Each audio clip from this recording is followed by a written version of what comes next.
આણંદ ખાતે કોંગ્રેસ સંગઠન સૃજન અભિયાનની નિરીક્ષક ટીમની હાજરીમાં પ્રમુખ પદના ફોર્મ તો વિતરણ કરાયા. સ્થાનિક નેતાએ શકુની પાસાની રાજરમત રમી માન્યતાને પ્રમુખ બનાવવાના ખેલ રચાતા ચણભણાટ. આગામી રાજ્ય વિધાનસભા જંગમાં કોંગ્રેસ દ્વારા સત્તા હસ્તે કરશેના કોંગ્રેસ નેતા રાહુલ ગાંધીના વિશ્વાસના પગલે પક્ષ દ્વારા સંગઠન સૃજન અભિયાન હાથ ધરવામાં આવ્યું હતું. ગતરોજ આણંદ ખાતે પુનઃ નિરીક્ષકની ટીમ આવતા આણંદ જિલ્લા પ્રમુખ પદ માટેના ફોર્મ વિતરણ તો કરવામાં આવ્યા, પરંતુ સ્થાનિક નેતાએ પોતાના જ મતક્ષેત્રને મજબૂત કરવાના આયોજન કરવામાં આવ્યા હોય તેમ શકુની પાસાની રાજરમત રમી માન્યતાને જ પ્રમુખ પદ મળે તેવા ખેલ રચાતા પક્ષના આંતરિક વર્તુળોમાં ચણભણાટ વ્યાપ્યા પામવાનું જાણવા મળ્યું છે. પ્રાપ્ત વિગતો અનુસાર આણંદ ખાતે ગત માસે સંગઠન સૃજન અભિયાન અંતર્ગત નિરીક્ષકની ટીમ દ્વારા આણંદ શહેર, તાલુકા તથા જિલ્લાના કાર્યકર નેતાઓ સાથે સંવાદ યોજી પ્રમુખ માટેની સેન્સ પ્રક્રિયા હાથ ધરવામાં આવી હતી.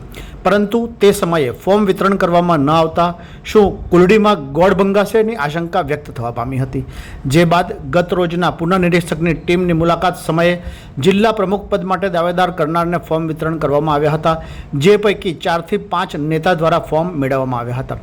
પરંતુ જે રીતે દાવેદાર દ્વારા ફોર્મ મેળવવામાં આવ્યા તેની સાથે જ સ્થાનિક નેતા દ્વારા પોતાના મતક્ષેત્રને લક્ષ્યમાં લઈ માન્યતાને જ પ્રમુખ બનાવવામાં આવેલી શકુની પાસાની રાજરમત રમતા પક્ષના આંતરિક વર્તુળમાં ચણભણાટ વ્યાપ્યા પામ્યાનું જાણવા મળ્યું છે.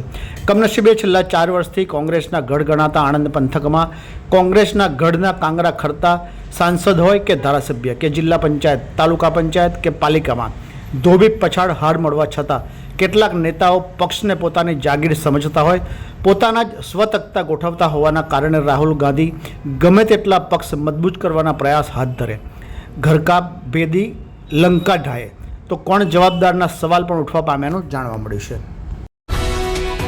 ये है हलचल टीवी नेटवर्क और आप देख रहे हैं हलचल टीवी न्यूज. हर हलचल पर नजर, हर हलचल की खबर.